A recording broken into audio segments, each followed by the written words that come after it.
Good afternoon, my beautiful babes and babettes. I'm your resident active advocate, and my allergies are bothering me, so if I start having a sneezing fit in this video, I blame every last one of you. I don't know why, I just do. Alright, so continuing on with our wonderful series on the wonderful Truth and Reconciliation Commission. Main heading, last time, we left off under the main heading of justice for Aboriginal peoples in the legal system, and we shall continue on from there. So, as you stare at the top of my head, I am maximizing my document. Woohoo! Alright, so, left off on call to action number 56. So, call to action number 56. We call upon the Prime Minister of Canada to formally respond to the report of the National Council for Reconciliation by issuing an annual State of Aboriginal Peoples report, which would outline the government's plans for advancing the cause of reconciliation. Truth be told, I don't know whether this has ever been done. I do not believe that Justin Trudeau, Canada's current Prime Minister, was Prime Minister when the TRC was written. I would actually have to go back and check on that, but I don't think he was. So, however, because this is a living document and an ongoing process, that phrase, that call to action applies to any Prime Minister currently in office in Canada. In Canada, we have two kind of upper ranks in our legal system because we are a constitutional monarchy. We have the Governor General, who is the Queen's representative in Canada because we are part of the British Commonwealth, we were a former colony, so on and so forth. We also have our current Governor General is, I do believe, the first Indigenous Governor General we have ever had, and she's not well versed in French, and there are a lot of people who are angry about that because French is Canada's official second language. Thing is, as I have expounded upon before in this series, there are upwards of 500 to 600 distinct Indigenous peoples living in this country, in terms of people groups, and most of them have their own language. So it's not just French. English and French are both settler languages, are both colonial languages. There's nothing wrong with them, so long as the other languages spoken first on this continent are not being suppressed. Psst, they're being suppressed! They've been suppressed from the very start. Just an FYI. So, personally, I don't see why the biggest deal is being made out of French, and more people aren't looking at why doesn't she speak Cree? Why doesn't she speak Mi'kmaq? Why doesn't she speak Wolastoqey? Like all these different languages from through Canada that she could also speak. Namely, too, by the way, why doesn't the other side of that two top dogs thing I was talking about, the Prime Minister? The Prime Minister is required to be able to speak English and French. Justin Trudeau, as far as I'm aware, does speak both of those fluently, so good, cool. But he doesn't, as far as I'm aware, speak any Indigenous languages either. Mind you, neither do I, but I'm not in political office. So, alright, so this one is about basically just an annual update for justice having been accrued by Indigenous peoples because of government action. Pretty sure this one hasn't been upheld. As I say, at the end of this series, I will be doing a video on the 6 calls to action. Look at my hands. I have 6 fingers stuck up. 6 calls to action that have been implemented out of the 94 that are present in this document. So that's gonna be fun for the whole fan family.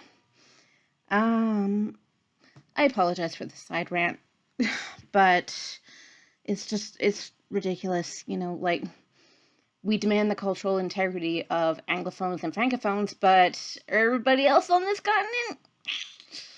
Okay. Next. Okay, new heading, new subheading anyway. Professional development and training for public servants. Okay. So, call to action number 57. We call upon federal, provincial, territorial, and municipal governments to provide education to public servants on the history of Aboriginal peoples, including the history and legacy of residential schools, the United Nations Declaration on the Rights of Indigenous Peoples, treaties and Aboriginal rights, Indigenous law, and Aboriginal Crown relations.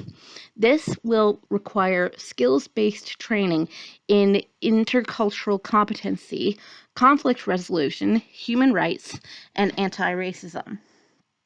Okay, this one is quite similar to calls to action that we have previously encountered for other sectors. I do believe that this one was also present in the employment sector, in the education sector, or section rather, sorry. But people in those positions being educated on Aboriginal history and rights and treaty rights and things like that, which do not change. Again, pretty sure this one has not been implemented because at my own place of work, we're getting a lot better. We just wrote up, we're getting a lot better, but there's further to go with my place of work as well as others. We actually just wrote up a policy specifically about our college's relations with Aboriginal peoples. And that's amazing because, like, my department doesn't represent the whole college, but we're sort of like a subcategory, or like it's a job within a job kind of thing that I do. But we are kind of, for the whole college, breaking new ground in terms of policies and procedures that have been written up in the past few months. And amongst those, as I say, was, a policy about my office's relation to Aboriginal students and potentially Aboriginal instructors. I had two of those. They were a married couple at one of my universities. I went to two different affiliate universities, with the bigger one in my city. But as far as I'm aware, they were the only Aboriginal instructors, or I use the word Indigenous, instructors at the college. Mind you, I haven't met all of them, obviously. So they were amazing, and I learned a lot from them, and they were great. But there's also the matter of how do we treat our students who may be Indigenous? How do we treat, fellow employees who may be Indigenous? And this comes down to this particular call to action, because like, if you are a person in a leadership position, if you are, law enforcement, that kind of thing, you need to know exactly the history that has gotten us this mess that we have of a relationship with other nations within this nation. We want a good nation to nation relationship, I would say. And so far there's been rocky ground. And it hasn't really been, this hasn't really been tackled. And the Truth and Reconciliation Commission is obviously designed to help with the healing process, with the process of reconciliation through getting the truth out. See, kids, look at the keywords. Before you go and read the book, look at the words on the title page, and you might get a general idea of what the book is about. This is not a book. This is a legal document, and I love it, and it's very pretty. But if more people were to study it, which is why I'm here, I think that, knowledge is power. We could definitely advance what we have going on right now by making more people more knowledgeable. And as I said a video or two ago, giving people fewer and fewer places to hide in terms of, oh, I don't want to have to deal with that. I don't want to have to look at that. I don't want to have to listen. But society has a way of evolving beyond these closed-minded, boxes that we can put ourselves in. And I like that about society. See, I'm a humanist. I have faith in our capacity to learn and grow and, work together, which sounds like the intro to a kid's show. But anyway, moving on. Maximizing the document. Okay, new subheading again. Church apologies and reconciliation. You hear my tone of voice change pretty much automatically. Oh my. Okay, 58. We call upon the Pope to issue an apology to survivors, their families, and communities for the Roman Catholic Church's role in the spiritual, cultural, emotional, physical, and sexual abuses of First Nations, Inuit, and Métis children in Catholic-run residential schools. We call for that apology to be similar to the 2010 apology issued to Irish victims of abuse and to occur within 1 year of the issuing of this report and to be delivered by the Pope in Canada. Okay, wow. When was this document released? This document was released, I believe, sometime in the 90s or the early 2000s. As far as I am aware, okay, and remember, I was only born in 1990. As far as I am aware, JP2, so Pope John Paul II, never came to Canada. Never came with an apology. And then, who was his successor? Benedict. Pope Benedict, who actually left the papacy and is the first pope in several hundred years to have done so. He left the papacy. Pretty sure he didn't come to Canada for an apology either. Most recently, however, Pope Francis, and I do believe he is the first under that name. Okay, background for anyone who's not aware, I was raised Catholic. I have left the Catholic Church for goddamn obvious reasons. This isn't the only reason. The residential schools is not the only reason, but it's one of the foremost reasons, especially considering what has come out, what has been uncovered recently in Canada about our residential schools. Francis. Francis said a few weeks ago, and I want to vouch for the guy as much as I can and say, yes, we are undergoing a worldwide pandemic right now. He said this would not be the right time, the best time, to come to Canada to issue an apology. That's as much as we got from Francis. I shouldn't say we. My God, these are not my communities. This is not my suffering. But that is as much as the people thus far have received from Francis, and I do believe from the Catholic Church as a whole. I think there may have been an apology issued at some point, but I do not believe that any of the popes within my lifetime have ever come to Canada to issue a formal apology on the books from the Catholic Church, and these schools were almost exclusively Catholic run. I have actually been doing a bit of listening, and it wasn't every single one, but probably a good 80 or 90% of these institutions were run by the Catholic Church. And this poor guy, I'm not going to name names, but I have this priest frenemy I follow on YouTube and kind of follow him a bit on Twitter, and I just keep saying to him, where's the apology from the church, buddy? He's an American priest, okay? And I keep saying to him, this will become your problem when the searches start in America. I do say when, not if, because, if Canada's going to do it, and if Joe Biden wants to at least look progressive, he's not, but if he wants to look that way, start digging, you know?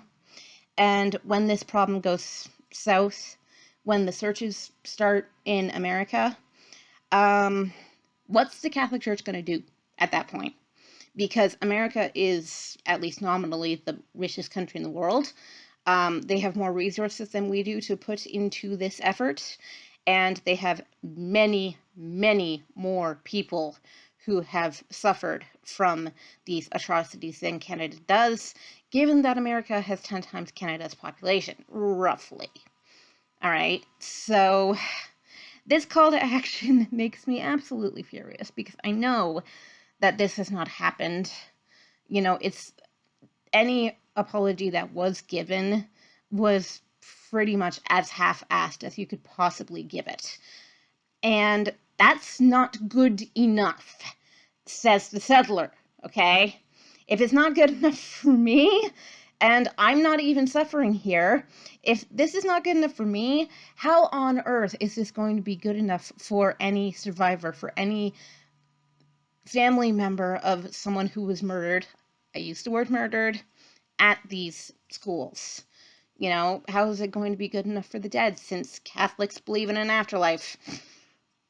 Oh my goodness. Yeah, so we're going to move on from there before my religious studies background kicks in and I go ape. Moving on. Oh my god. Okay. 59, and it's under the same heading. Good lord. We call upon church parties to the settlement agreement to develop ongoing education strategies to ensure that their respective congregations learn about their church's role in colonization, the history and legacy of residential schools, and why apologies to former residential school students, their families, and communities were necessary. Were and are. I watched a very interesting but heartbreaking video over the weekend. There was a woman who was talking about a Native woman she knew whose daughter, recently, okay, within this decade in school, was actually, and okay, this woman's friend is Indigenous, so the daughter is Indigenous as well, and one of their school assignments was name the top 5 benefits of residential schools. This girl's mother went into the school and said, "You're aware that my child is Indigenous, right?" And I don't know whether she was excused from doing the assignment, but are you kidding me? Okay? I'm white, and I could not name you the 5 benefits of residential schools. There were no benefits to residential schools, okay? If you want to be an apologist and a white supremacist, you can say, it was an attempt to help them learn. Learn what? Learn what? Fear? Contempt for themselves? I need to get off this. I need to get off this because I'm going to have to put a content warning in if I keep going. And I don't want to age restrict this one. Whenever I age restrict a video, it gets way less traffic. So, yeah. Need to move on because my hands are starting to shake. Oh my god. Alright. Number 60, if it would scroll, thank you. Number 60. Whew, this is a big boy. Okay. And we are under the same heading, and this is our last for today.